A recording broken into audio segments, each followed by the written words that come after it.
करता हूँ। पिताजी नमस्ते। नमस्ते नमस्ते।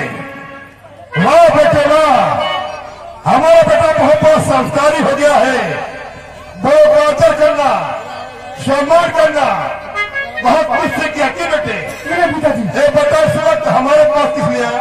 पिताजी फील्ड के लिए मुझको 100 रुपये दीजिए। अरे बेटे, जो शराब पीने मुझे पैसे मिलते हैं, तुझे फिर में कहाँ से लाके दूं?